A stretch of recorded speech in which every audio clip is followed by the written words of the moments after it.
Last. Time. On. Doc. Of. Shame. Fuck! I wish you the best of luck. No, you don't. Why would I not? Heather does not cover her mouth when she sneezes, which is why I'm going to blame the COVID pandemic on Heather. And so, when I wrote down my notes, I wrote down the quote and then wrote LMAO, shut up for 16.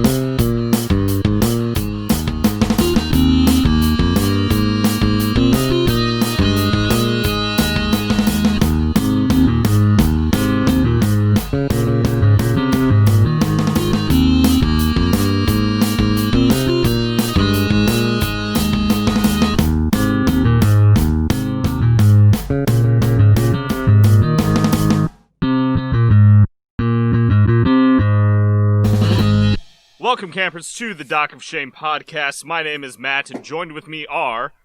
My name is Chris, and I took a shower for the first time in 5 months. My name is Matt, and I watched Chris shower for the first time in 5 months. I knew something like that was coming. My name is Gabe, and I ordered 5 guys through DoorDash, but they only gave me 1. Oh. Such a shame. All right, well, welcome to the podcast. There is a very important historical milestone in our country that happened today. And that is that Baby Nut grew up to be Peanut Jr. and is now 21 years old. What do you all think about that? I want him to fucking disintegrate in front of my eyes. Peanut Jr. is old enough to Peanut Jr., if you know what I'm saying. Yeah. Which, by that I mean drink. But he's Peanut Jr., which means he's in college now, probably. I didn't watch the video. But Oh, come on, we need this investigative reporting. Okay, I watched it. Okay, what happens? The video boils down to him, at a bar, saying, oh, I'm 21 now, I can do adult things. And then the bartender's like, I need to see your ID, because you look like a fucking child. And then he does.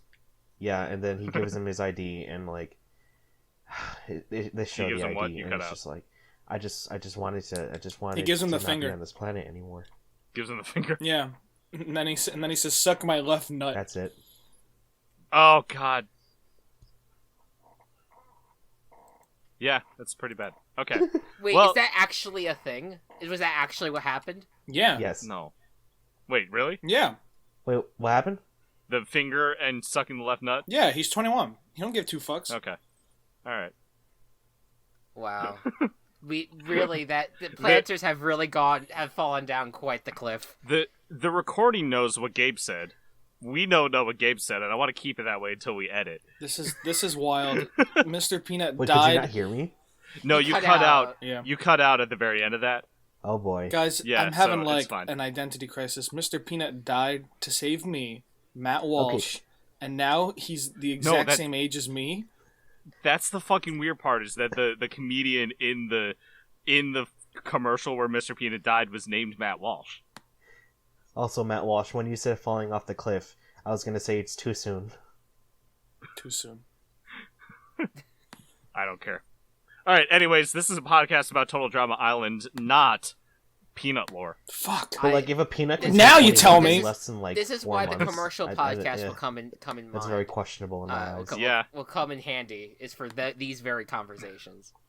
Alright, so the notes that I took on this, I actually took a couple weeks ago.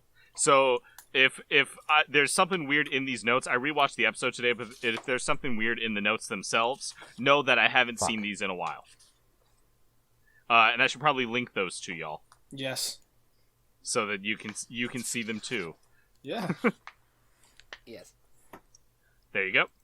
Let's do it. Uh-oh, we lost Gabe. Let's go. Gabe is back. Hello, Gabe. My internet crapped out. I'm sorry. Oh, you're fine. Okay. Open up the Doc of Shame. The Doc of Shame, spelled D-O-C. That's a secret for y'all at home. The Google Doc that I take notes on is titled Doc of Shame, spelled D-O-C. It is episode 12. I thought that was pretty clever. Yes, very clever, very clever. Very clever. Matt, you're right. The notes are a little bit weird. All they say is butts over and over again. Yeah, that's what happened in the episode, right? Yeah. I see. You were very focused Put on it through. Owen Put it this through episode. Google Translate. Uh-huh. Put it through Google Translate. Into what? What language? What language? Whatever you want to read. Oh, okay.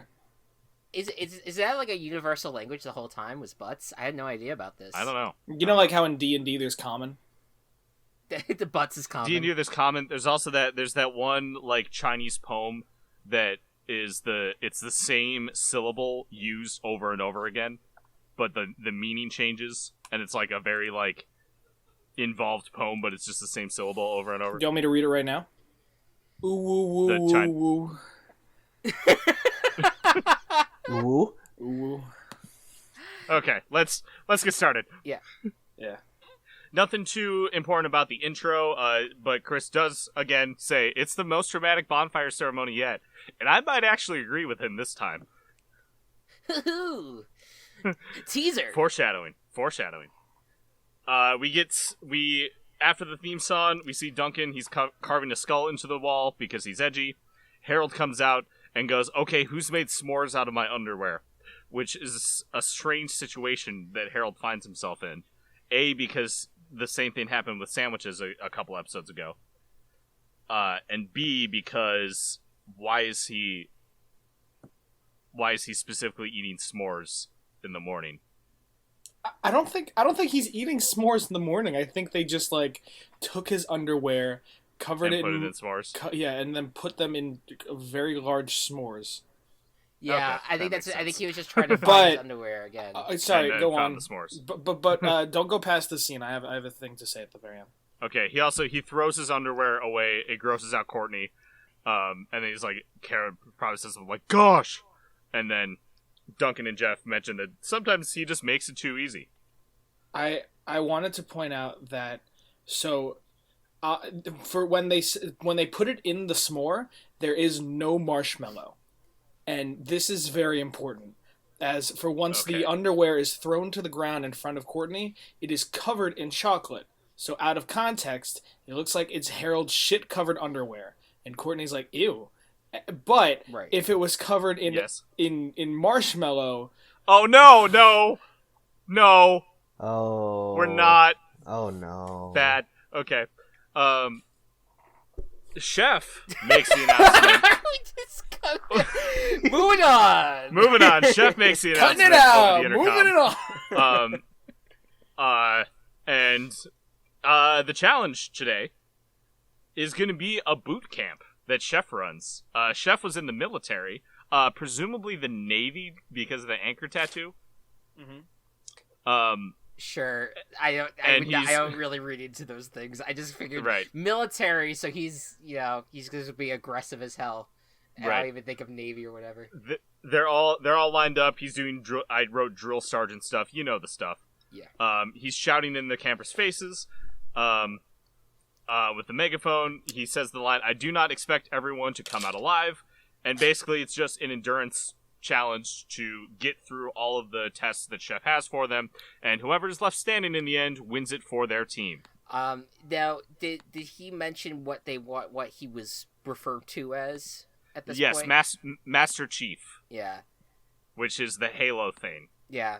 I know a lot of Halo fans out there are hurting right now, but just know that Halo has shown up somewhere, and that is in a That is 2007 cartoon in episode 13. Can I'd also like to point out too, when he's like lining them up, he has like this like stick pulled out, and he's slapping them when like stand up straight, like arms at your side, look forward, head up. And he, for no reason, just I'm saying for good reason, he just excessively slaps Harold in like 10 different places, and I really enjoyed that. Yeah. Fair. He mentions that when they're ready to give up, they have to ring the bell, which only one person actually rings the bell this entire episode. And day one will end when someone drops out. Gwen mentions in the confessional that she has to say she's a little impressed with how Chef is handling this, which I thought was pretty funny. The first challenge itself is to hold canoes above their head, one canoe per team, and no one gets to eat until someone drops out. Quick pop quiz. What was the thing with running? What was the vocabulary word with running with canoes over your head? Oh, fortage. Oh my god, I can't believe you remembered that. I edited the episode, so I heard it a couple times. So real quick, I have a quick question because it's going to relate to something that happens later in this competition. Yes. Was one of the objectives of this holding the canoe was that everyone at all times must have their hands on the canoe? Yes, and that's gonna... Yes. Okay, We're gonna get to that point. Just curious. I know what you're talking about. Yep. We cut to later. Everyone is hungry, and Chris and Chef are sitting on top of them. I think Chef is on the bass, and that's a little bit of a disadvantage, because Chef is probably twice the size that Chris is. Right. But it's fine. Then we get a quick cut of Jeff, who is holding onto a fishing line, notably not the canoe, and manages to attach it to Harold's underwear without him noticing. Pulls the fishing line up, like yanks his underwear, and then Harold yells out, covering where his underwear was yanked up. And Chef goes down and is like, "Is there a problem?" Harold's like, "No," but still has his hands on the canoe, and Chef looks. So, wouldn't, I don't know, the camera crew or, producers or anyone filming that particular moment would have said, "Hey, Harold took his hand off of the canoe." You make a good point, but I refer you to the end of this episode. I was about to say, if there's anything that shows, how, strict they are on the rules. Yeah, yeah. I mean, I understand. I'm just saying though that it's I just wanted in that very moment for Duncan and Geoff to get theirs. That's all. Yeah. Chef is telling war stories. I think. I have it. Someone written says. Down. Okay, regale us. Well, he talks about he's 25 went into that jungle. Only 5 of us came back out. Something like that. Yeah. Yeah. And then Gwen's like, what? Yeah, I remember I was like, this is fucking wild. And then Gwen is like, ugh, this is so weird and boring. Well, she's like, what war were you in? And Chef is like, mind your own business. This is almost completely off topic, but that line reminded me a lot of there's a movie out there called Master of Disguise, which is one of the worst films out there. That's also still really fun to watch. With Dana Carvey, and he played some guy on a boat at one point where he said I'm gonna butcher the line, but it was something like 10 kids go into the water.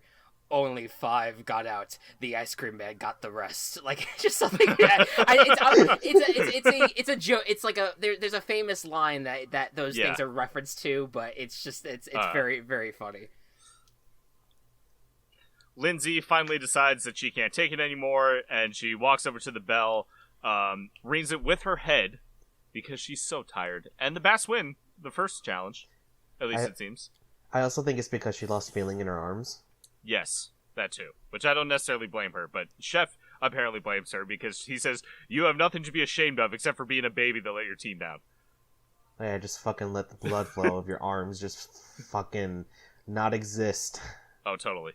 Well, there's a challenge in Survivor that's you literally just have to hold your arm up, and it's tied to a chain, and that chain is tied to a bucket of water, and if you move your arm too much, you'll pull the water down on you. Kind of the same thing. That's really that's so brutal. That is brutal challenge. They have 10 minutes to eat before their quote unquote night training, and the food is garbage. No, actual garbage from the trash, not just bad food. Yeah, that banana peel did look pretty good though. I thought that was so gross. Why? Chris and Chef mentioned that they're going to go to craft services, which of course they would. Courtney decidedly does not want to eat garbage. And Duncan and Geoff come up to Harold because they feel bad and decide to give him apple juice. Except it's not apple juice. It's kitchen grease.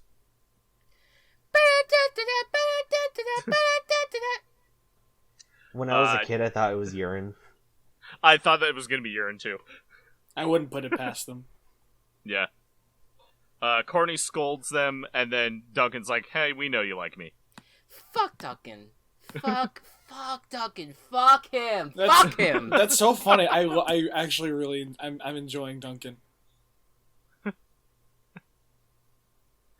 Fuck It him. is like it is definitely not excusing him in saying this, but it is like a time period thing, and they are teenagers. I don't care. But he's still being a dick. I don't care. The dude's a fucking asshole. We cut to what the night training is, and it's basically I don't even know what you would call this. It's not a dance contest. It's just they're trying to copy the moves that Chef is doing. I have a note here. Is there something specific with the animation here, Matt, that like makes them all move? Well, I would assume. I mean, Total Drama is a show that I think relies on like puppetry animation. I could be wrong, but then I would assume that they would use the exact same animation for all of the characters, which is why it might look a little weird that they are so in sync. But I was going to say that Chef dancing and then the campers having to keep up, because I watched this with somebody else, and they reminded me that this was actually a game on Cartoon Network's website. That you would have to follow along with Chef's dance moves. Okay. And it was a kind of Dance Revolution kind of thing where you'd have to press the arrows in sequence. Yeah. I just have to wonder why they specifically chose Michael Jackson's Thriller for the dance sequence. Because it's you know. I mean, I don't know if it was. I mean, it's obviously an ode to it. I doubt that they actually used the song, but I don't know. Like, it's the thing is about. Before we know it, we've learned how problematic Michael Jackson is. Thriller was so iconic for its time for the dance that it created. It really it was absolutely one of the most iconic music videos of all time, if not the most iconic music videos of all time. But it was also just if you learned how to do the Thriller dance, people were into it. It's so catchy. It's so you get into this being this almost zombified human being while you're on the dance floor. It's cool. I enjoy it as much as possible. Yeah. Also the close up of Chef's hip thrusts. That was actually a note that I also took. They had to do it 3 times. Yeah, rule of 3. It was God, it felt like anime Thriller that they were just padding for time. Like when a character gets punched, when a character gets punched, so for effect they play it 3 times. Yeah. It reminded me of that one football. That it was I don't know if it was. The fucking Key and Peele. It was Key and Peele. Yeah, it was Key and Peele. It was the they could only do 2 hip thrusts, and a third one was a penalty. Yes. So good. Yeah. Duncan goes over, turns the music on the boombox off. It's oh, we're done, right? Someone dropped out, and Chef's we're done when I say we're done. Gwen has to go to the bathroom, and then has to mop the bathroom instead. You know what? I would much rather do that than that kind of physical dance training. Yeah, me too. Right back, Abe. I don't know why this keeps happening, but let's just keep going. Okay, as long as you're still recording, that's all. Yeah, I am. Cool. The next challenge is they have to write a 300-word essay, which I'm pretty sure isn't a lot. No, the journalist no, in the call. it's not. It's the not. Average journalists in the call can attest. But I'm not even a journalist. I have to. So I write for a living, or at least for right now. And I've written 700-word articles. At least 2 700-word articles every single week until I was laid off. And now lately I've been writing 3 1,000-word articles every single week. Yeah, 300 words is not a hard thing It's to nothing. write. You do that. You can do nothing. that according to half Google. hour. According to Google, a paragraph is usually about 100 to 200 words long. So they have to write 2 paragraphs. 2 paragraphs. And it's not like they're like 5. They're 16. This isn't hard. I know. Yeah. So we cut later. We see it's 3 a.m. and everybody except Harold, notably, has bags under their eyes. They're very tired. When Chef takes Harold's essay, he's still writing, like the pencil is still moving as the paper is being taken away from him. Nice. And this is actually I have the censored thing up for the next episode we're recording tonight. But this is a moment where Harold says crap in the original and gosh in this one. Because they really have to hammer home the Napoleon Dynamite. Gosh. Yes. Gosh. They get to Duncan's essay, and it's just a bunch of varies. It's like, Chef Hatchet is very, very, very, very, very, very the entire time. And of course it's 300 words. They're just all varies. And Chef is, of course, mad at that. He slips on Owen's drool, and DJ and Trent get knocked out of the competition because they fell asleep. It's 300 words. It's 300 words. It's not that hard, y'all. But you can't blame them because they were very, very, very, very, very, very, very, very, very, yeah. Yeah. They're very, yeah. Yeah. Duncan, I wrote, is just he's just being a butthead to Chef, and Courtney's trying to stop him. And I think this is in a confessional. Duncan just goes, "She wants me." No, he goes to Geoff, turns to him after she walks away, and says, "She wants me." Yeah. I don't know. Yeah. Duncan's like talking back to Chef. I am enjoying. I'm enjoying that. I'm enjoying that. I'm not enjoying the court. This whole. I will hold off my comments because a lot of it relates to things that happen later in the episode. Okay. I think that his behavior through this point of the series, even before, the events of this episode, have just been kind of shown to me how much of a stupid, misogynistic douchebag he is. Yeah. And I really don't have the episode really tries to make him redeemable in some ways, and does with the Chef stuff. I think tries to do that. It does nothing for me, especially with these comments that he makes about Courtney constantly. Next up is an obstacle course. It's just like a training ground. It's got walls, it's got tires, it's got ropes that you gotta swing through. And they basically have to keep running it until they can all complete it in under a minute, which is like, if you keep doing aerobic stuff for forever, you're gonna get slower and slower. It really fucking sucks. A lot of mishaps happen throughout all this. Owen gets stuck in a tire. Harold inhales mud and has to go to the infirmary. He's out of the challenge. I'll be on you like stink on a poop wagon is what Chef says to, I forget who. Stink on... I didn't even realize that's what he said. Yes. He says it so freaking quickly. Yeah. He says it to someone, I forget who, but he's trying to get them to run again. Owen, I wrote falls wall. Owen tries to climb on a wall and then, through his own weight, makes it fall over on top of him. Heather is stuck upside down with her leg tied in a rope. Lashana is sinking in the mud. And because Duncan commented on it, Chef says, drop and give me push-ups, and Duncan thanks him and kisses him on the nose. Me. That's how I talk shit. Of course, yeah. Chef is pissed off and sends Duncan to solitary confinement in the boathouse. Duncan's like, yeah, whatever. And then when he gets there, it's like freaky because there's a lot of like sharp things, I guess. Sure. And Duncan's just like, should have kept my big mouth shut. Well, wait, if there's sharp things around, then that's Duncan perfect for like him. that, Yeah, this is his perfect aesthetic. Wait, did I miss it? Did we say what happened to Harold in the obstacle course? I said he inhaled mud. Okay, because he inhales it and then he projectile vomits mud. Yes. And I'm just like, there's so much, like, I remembered there being throw up in this show, but I just forgot how much there was. Oh, there's so much. This isn't even like episode. the last time We that have not somebody got to throws the up worst this episode of episode. it. Like, yeah, it's this show.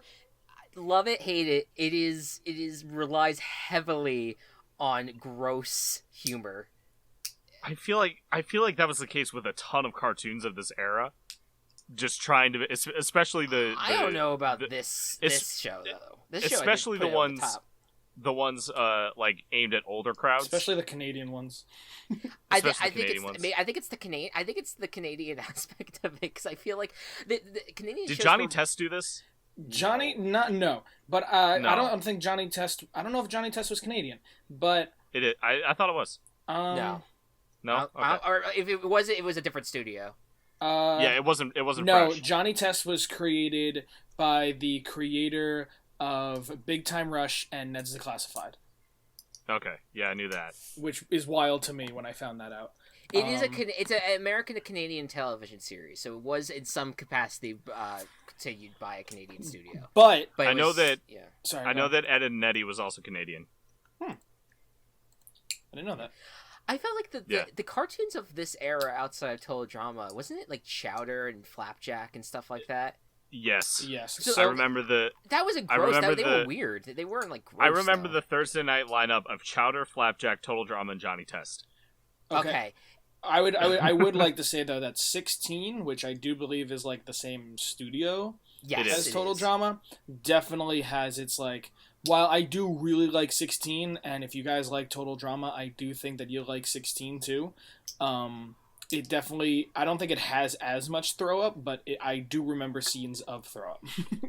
I'm sure. I know, like the what's I forget his name. Jude? Like, no, not Jude. There was the tan guy out of I remember who the you're talking nondescript ethnicity guy. Yes. The one who always gets like he shits himself in one episode. oh my god. God. Ooh. I mean, I think that this particular studio was just a lot more edgier about that stuff, because because if you think about the other cartoons, like I said, like Chowder and Flapjack, when I remember watching of those, like they were weird. They definitely pushed some limits, but they weren't gross. They weren't gross. No, maybe Flapjack would be gross in the sense that Flapjack it would was visually. It was gross. Unsettling. Yes, but then again, that was sometimes the appeal too. Yes. Yeah, no, like I think that this studio, like Fresh, I think was what we were able to push more limits as a Canadian studio, because you're allowed to say crap in a TV series, not on Cartoon Network because they said to censor it, but they could say it in whatever network that aired in Canada. They were able to say words like crap and stuff, and I think they were able to kind of push the limits a little bit more, have the scenes that they kind of were able to have on the show, which involved nudity, censor nudity. Totally. I think they were able to push it a lot more. I disconnected again, so I was probably talking while you guys were talking. Okay. I will fix that in post. Okay.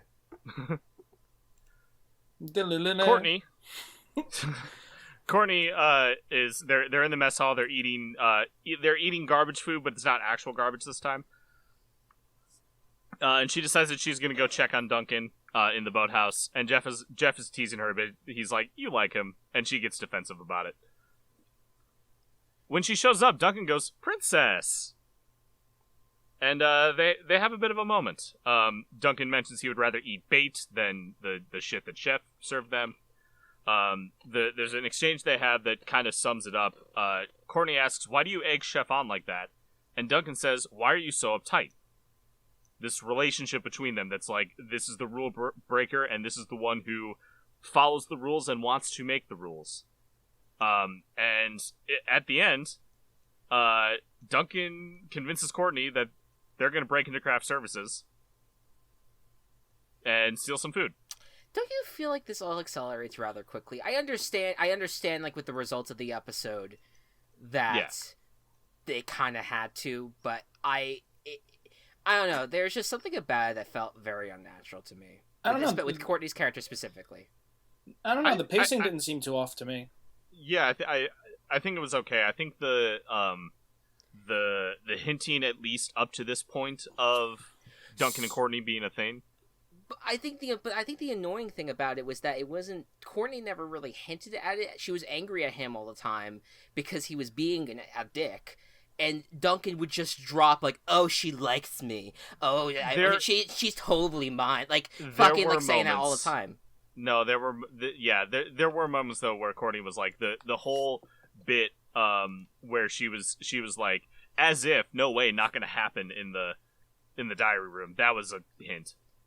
That was a big like, and a lot of Courtney doesn't want to admit that she has something for him. Yeah, and a lot of her kind of like nagging, like, "Don't do that. Like, you're gonna like get in trouble. Like, we need you." She wouldn't do that if that was any other character. If she didn't care what happened to him. Yeah. I think that, but I felt like Courtney's character was doing that to everybody that was useful. Like Duncan was useful for their team. Like that was her character generally beyond just the Duncan thing. I understand what you're saying. Like I understand like the show wanted this to happen. The show was and what made it very clear in that they wanted these two to come together, and through the as if the like how much she was trying. But I guess what I lack is like the motivation for like why would, and I guess for me it's the bias of really not understanding why people like Duncan. But what is the motivation for her to fall? Like I don't see it. I guess I just don't see why is Courtney loving Duncan? Like I don't like that. To me is just so it's a teenagers, dude. Teenagers. It's okay, but then that's I understand. I wish I could give a better explanation, but that is my explanation. Sure. Yes, please do. So Courtney is very much portrayed as this very kind of preppy, kind of follows the rules, kind of, I guess, a fuddy-duddy in your book, in which she has always, tried to follow the rules, always tried to be good, and because of that, she thinks that is what leads to success. And by seeing someone like Duncan, who gets by not following the rules, by really just doing whatever he wants, and not only do I think that she's a bit jealous of that kind of freedom, but that she's kind of interested that somebody can just not, that somebody can just like ignore authority like that. However, she is still at odds with that feeling of like, ugh, well then like he's just an idiot for not like following the rules, because he kind of is. But at the same time, she is envious that she doesn't have the same kind of freedom and kind of like, I guess, like sense of adventure as he does, where he doesn't worry about the rules. He does what he wants and he takes what he wants. It's that kind of like very by the books character being interested in the bad boy archetype, because they don't listen to nobody, and that's really interesting to them. And of course now, once Courtney later kind of gets a taste for it, you can kind of see a taste for not following the rules. You can see where that infatuation with like not following the rules and that rigidness and lack of freedom from like always following the rules, what kind of effect that's kind of had on her. I think that's an excellent explanation on that. Excellent analysis. Because I think that's hard for me to have really gotten from her, but I think that in explaining that I think that's I could definitely see where that is the case. So I appreciate you explaining that. Mm-hmm. Yeah. No, it's definitely and it's definitely like a kind of trope you can see in like a lot of, I think, like teen kind of stories where you have the bad boy that's like, that the preppy girl is like interested in because he doesn't care about the rules, and I always did. Totally. Yeah, it definitely. I think that's maybe that's why I'm finding it not great, is because it's following that very same trope that's just so obnoxious to me. Yeah, but and I think Duncan is a bit more than just a bad boy archetype. He and not in a good way, where he definitely has misogynistic traits. He's definitely a bully. And he has like definitely a big mouth to him. And there's things that I like about his character and things that I don't. Been in and out of juvie too. Yeah. Which isn't necessarily a bad thing. Yeah, well, right. Like, I feel like I don't want this to come across as me being like, anyone who goes to juvie sucks ass. Like, no. Like, no, it's much more like his Duncan's demeaning and misogynistic nature. Exactly. That's what's really frustrating to me while watching him, and when I see him almost kind of like get his way in things, it I think from my point of view, it's just it gets very frustrating to me as a viewer who has, especially very recently, which I won't get into, like, I feel like the bad guys always fucking win in some ways, and that's always a frustrating thing to watch.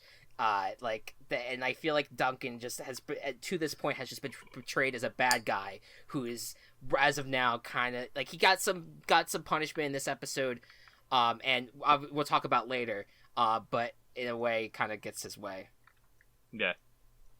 With Courtney, specifically. Right. Mm-hmm. So they go to sneak into the craft services, and we hear Chef, and he's telling the exact same war story that he told earlier. Mm-hmm. To Chris. While they're in there, they're sneaking under the tables. They have another conversation. Chris says, "I am nothing without my stubble." Okay. And Chef says, "Amen to that." I have 2 notes here. Okay. The first is, Chef is telling that exact same war story. 25 of us went into the jungle. Only 5 came out. 2 seconds later, literally 2 seconds. It's like I know, like you said, they're crawling under the table, but it is actual 2 seconds. I am nothing without my stubble. Amen. Amen to that. It's like, where is the segue in this conversation? It just happened. Okay. Just imagine it's only 25 of us went into this jungle. Only 5 came out. I am nothing without my stubble. Amen. It reminds me of like video game dialogue when like you're in a stealth game and you're hearing the dialogue of guards. Definitely. And it's on like a loop. Oh, definitely. It felt like chatter that they were just like pre-programmed to say while they were like sneaking through the level. And here was the other thing. For those listening at home, I have just sent my co-hosts a picture of Chris McClane, but photoshopped without his stubble. Oh no. He is nothing without a stubble. I Gabe, I feel like I disagree because I don't know. Like, he doesn't. If you told me that wasn't photoshopped, I probably would not have said anything. Like, I would be like, okay. I do want to point out that when I searched Chris McClane, the first autocomplete after it was Chris McClane Crimes. Oh. There's him with his stubble. Oh, I was just about to post that, yeah. Oh, yeah. Yeah, I totally get it. For whatever reason to me, when I saw it, I was just like, is that photoshopped? I'm not too sure. No, yeah, so now his whole face is that kind of like orange tan, and it is like, yeah, the stubble like pulls the look together. Okay, he looks way too cheery. Like he looks like one of the teenager characters. Also, that butt chin really stands out without the yes. Yes. Yes, I'm glad we could discuss this. Matt, you remember like 4 weeks ago when I was like, I have a surprise during the episode I'd like to share, but it is a visual thing. This was it. Oh my god. You've been sitting on this for weeks. Mm-hmm. So, not only do Duncan and Courtney steal food, but they leave a fish from the boathouse behind in the fridge. We cut back to camp, and they've shared the food with everyone. Which is nice. Owen mentions that he thinks he has jungle rot, and shoves his disgusting foot in, I think, Lindsay's face. Great. We've already discussed how much love for Owen. You've gone off already. Yeah, it's definitely gone. Even more confirmed. Yeah. There's a smile made of peanut butter in Harold's bed, of course, thanks to Geoff and Duncan. Mm-hmm. And Courtney is drunk on disobedience, is what I wrote here. She is, like, so giddy. She's, like, on a high. She hasn't experienced anything like this before, and she loves it. Mm. She eats one too many ice cream sandwiches, goes outside, and pukes. Living life. Duncan comes out to check on her, and this is my least favorite part of the episode. Duncan comes out to check on her, and Courtney's like, once I did something bad, I got the taste for it, and I just wanted more. And Duncan asks her for a kiss, which isn't the part that I have a problem. Which the act of asking for a kiss is not the part I have a problem with, because they've been getting close. Sure. But she just barfed. Mm-hmm. Yeah. And he comes out and asks her to kiss him, and then they end up kissing, and it's disgusting. Yep, and it cuts away to Harold seeing them kiss, and we know that why he reacts the way he does. He kind of has this kind of he has a shocked and angry face, but yes. I really want to kind of change the lore of it a little bit, where he's shocked to see that she just kissed him after barfing, and his anger is just disgust. Barfing, yeah, it's just disgust at these exactly. horrendous. What does that taste like in your fucking mouth, I Duncan? don't want to that know. Is gross as hell. Okay, yeah. So, but I don't know. I kind of liked it in the fact that she just threw up, and then he walks out, not knowing that she just threw up. So it is like, no. Did you see it? No, when I watched the episode again today, he wiped something off of her cheek. Oh my god, really? It's really hard to notice, but it is there. Okay. And the other thing was, I have kissed my significant other after she has thrown up. Yeah, but that was after you had become significant others. Yeah, you're right. That wasn't your first kiss, I don't think. I mean, it's not it's not the worst thing in the world, but it is kind of, it's just very, I can't imagine that that's a pleasant experience. Chef comes back in the intercom, and he says, if he catches the succulent of his dessert, your butt is mine. And the last challenge of the day. SUCC.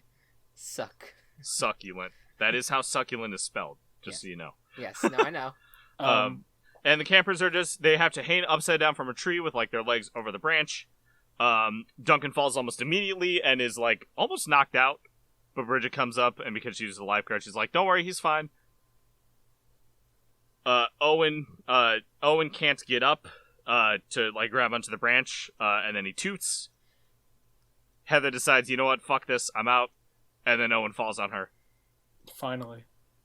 At long last. I feel like Owen falling on Heather, or Owen causing Heather misfortune is a common. It's thread. A very common thread. Yeah. It's a very redeemable aspect. And it gets so good. I think that's why people like Owen so much. Yes. Yeah. No, I forgot about that aspect of it. Courtney can't stop laughing at it and then falls off. And Duncan comes up to her, he's like, "You really need to take a chill pill," because Courtney's just she is a giggling fucking mess right now. So we have Geoff and Gwen on the tree for the Gophers now. And Geoff is like, "I can hang here for a while. I live for the head rush. It feels so good." And then he falls off. Jeff's hat defies gravity. Yeah, Geoff. Well, you know what? I think that it's just his brain. I think the hat is his brain at this point. I think he lacks an actual brain up there. So I think the cowboy hat's just able to attach on there. Well, come on, dude. Yeah. It's just my hat.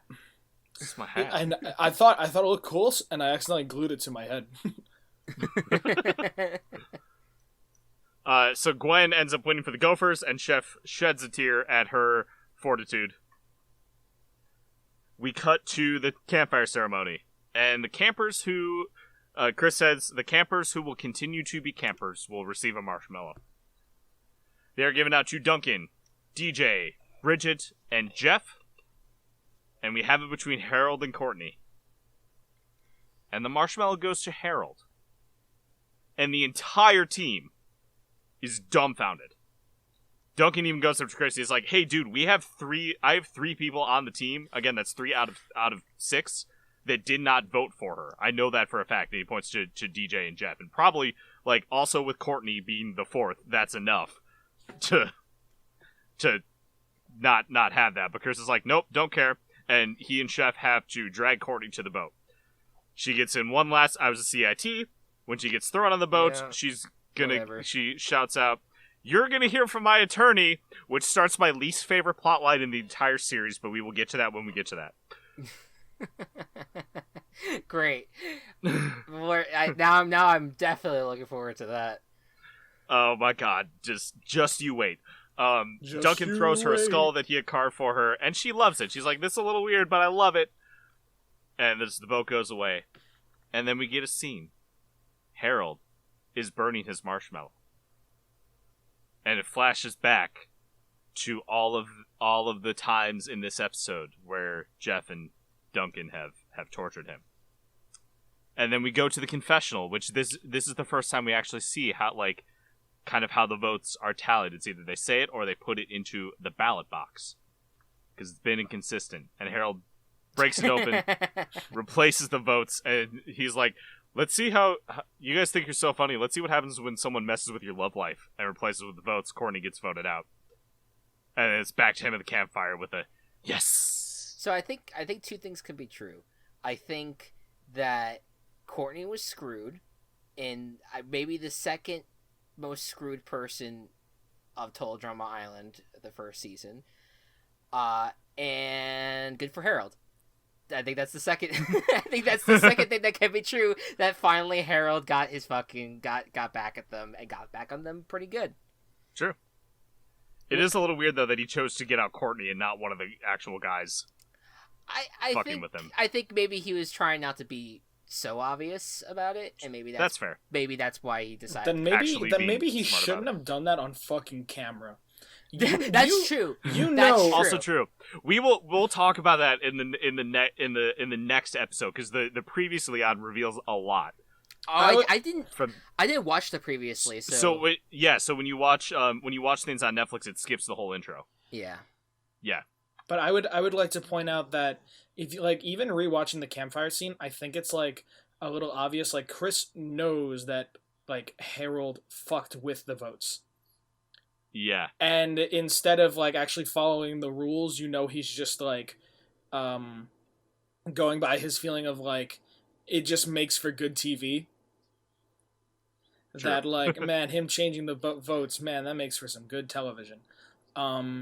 And I remember I was actually really pissed at the end of this episode because I was like, that's bullshit. Then what the then what's the validity of any other fucking episode if a character can just fucking change the ballots?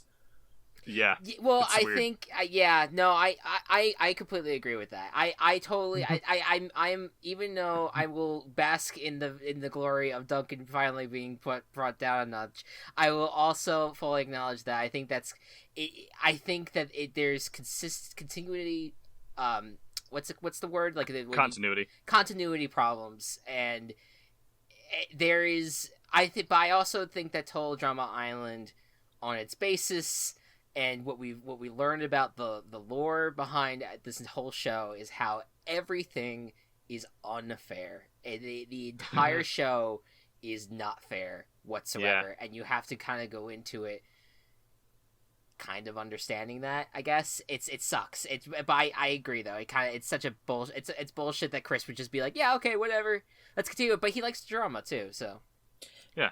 This I was weird because as a kid I remember really rooting for Harold and then really hating Duncan and Geoff and the bully type characters, but then weirdly rewatching I was kind of that's bullshit. And even though I don't think Duncan and Courtney are great characters, I was fuck that. I don't know. I think I feel a different way than you, Chris, where I was I don't like that they did that because I'm I like Harold a lot less now that he went out of his way to do that. And I should say I don't like Harold that much of as a character either. My gripe with it is I have more of a gripe with how Duncan and Geoff treat Harold. but then rather than like me actually like actively liking Harold, I don't really like. Harold is whoever. Like I don't really care that much about him. It's more the fact that I hated seeing, like I find the bullying and the obnoxious behavior that's just like, oh, yeah, this is funny content, right? Like I find it to be it's so played out in cartoons, and especially for kids. Like I find it to be a really played out trope that's annoying, and that's where my anger really lies. It's not me rooting for Harold, and I'm not like I'm glad that he did this, but I fully acknowledge and agree with you though that it is bullshit at the same time. My last note for this episode was that's bullshit, but okay. Yeah, but okay. Yeah, but okay. Gabe, any final thoughts?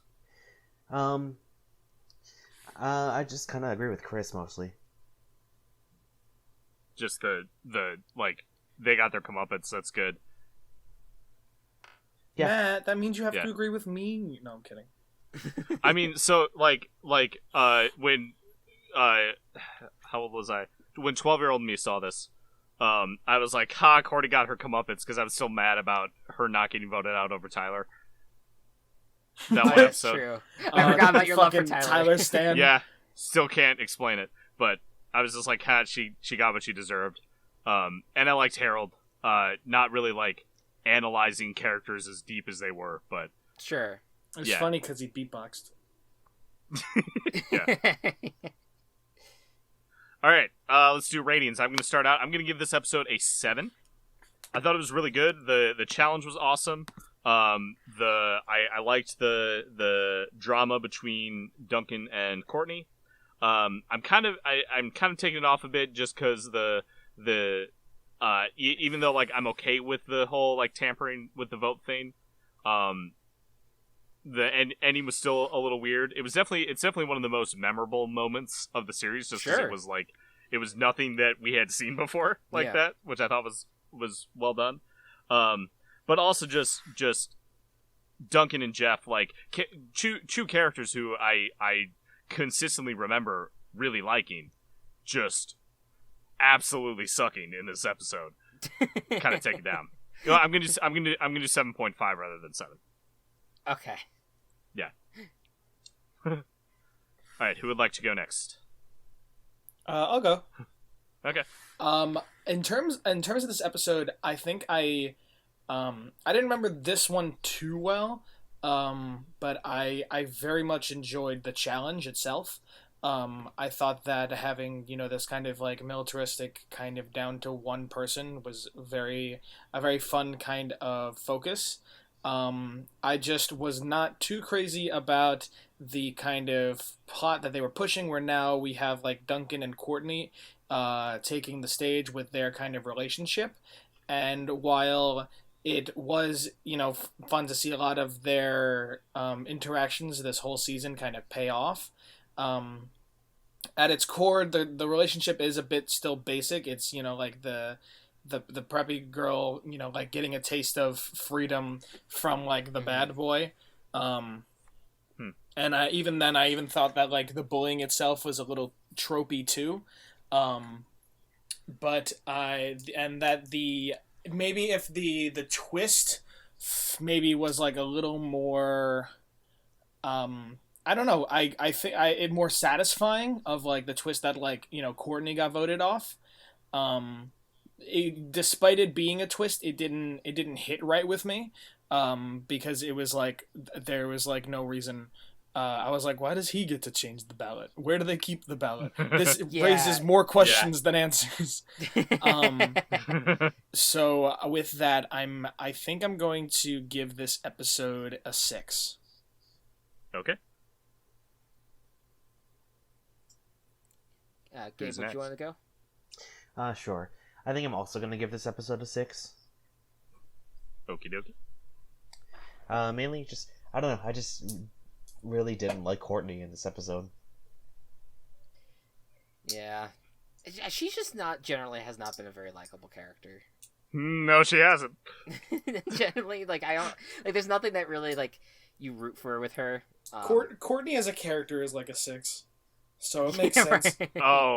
Oh, just you wait. Yeah, no, I know it. I can already tell it's gonna get worse. I was really harsh initially. I gave this episode a 3, but I bumped it up to a 5. Just based off of, I think Matt convinced me a lot on the Courtney Duncan storyline a lot more. Yeah. But I still found I didn't love the challenge as much as I thought I was. I think that I love the twist of having Chef be the host this time, and I liked that was fun. I liked the military aspect of it where they had to go through these brutal challenges.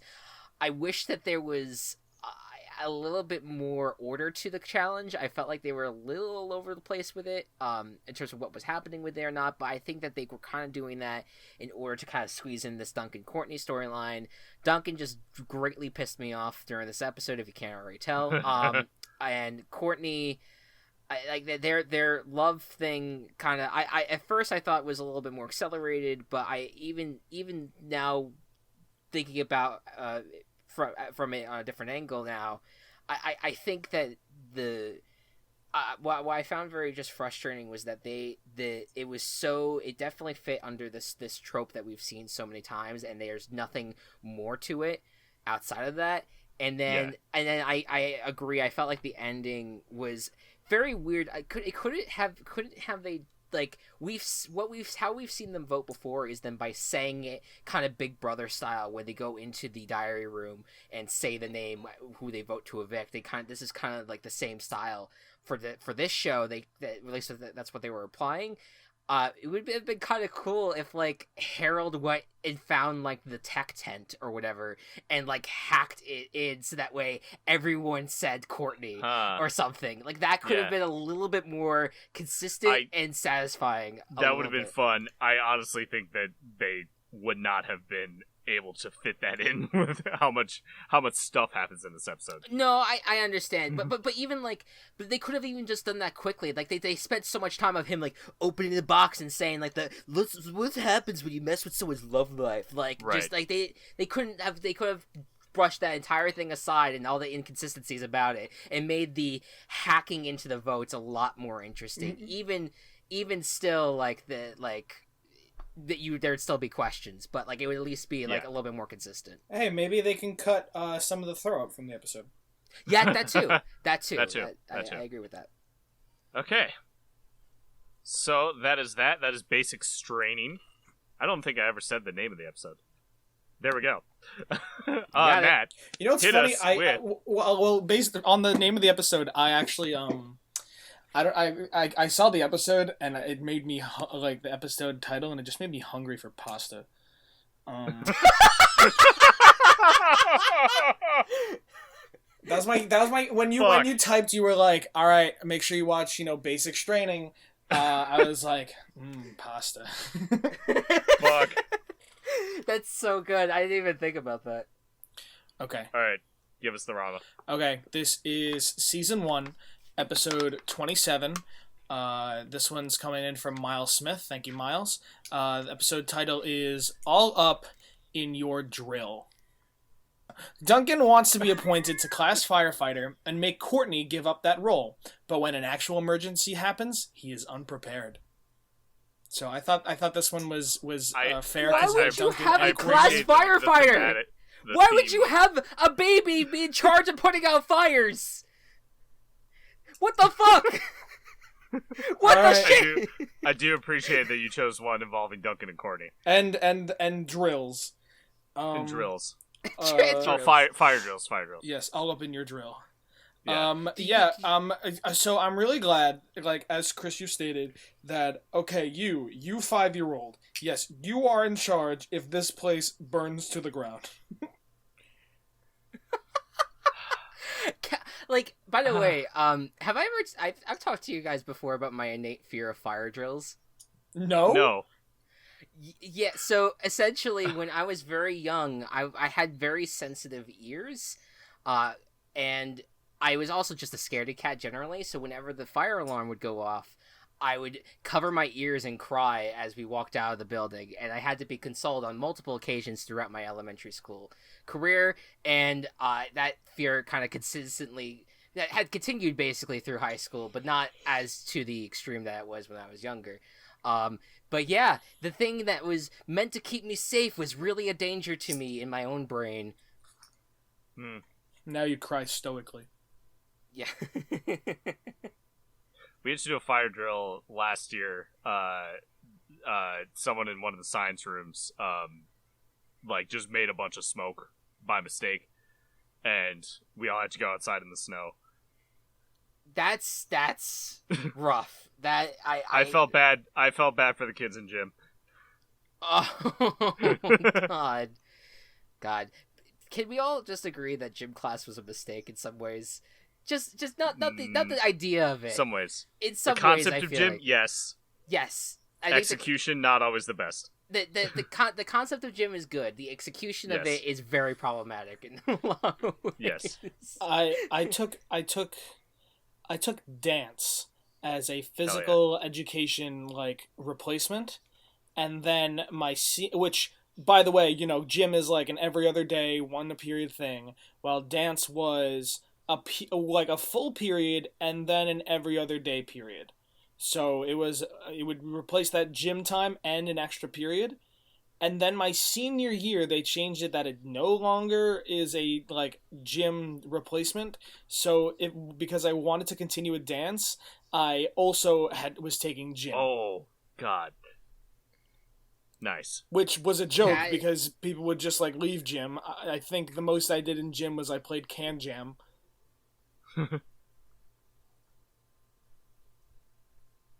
That Cam Jam was maybe the one sport that I really felt comfortable competing in. You know what my favorite character naming ever is? The gym teacher from Code Lyoko, whose name is, as you would guess, Jim. And on that note, folks, this has been the Doc of Shame podcast. Get some exercise, it's good for you. Talk to y'all next time. Good night, and good night. Good night, and good drama. The Doc of Shame podcast is brought to you by Team Chaos Productions. Find us on Twitter @Doc of Shame, and find more of our work at Team Chaos Pods.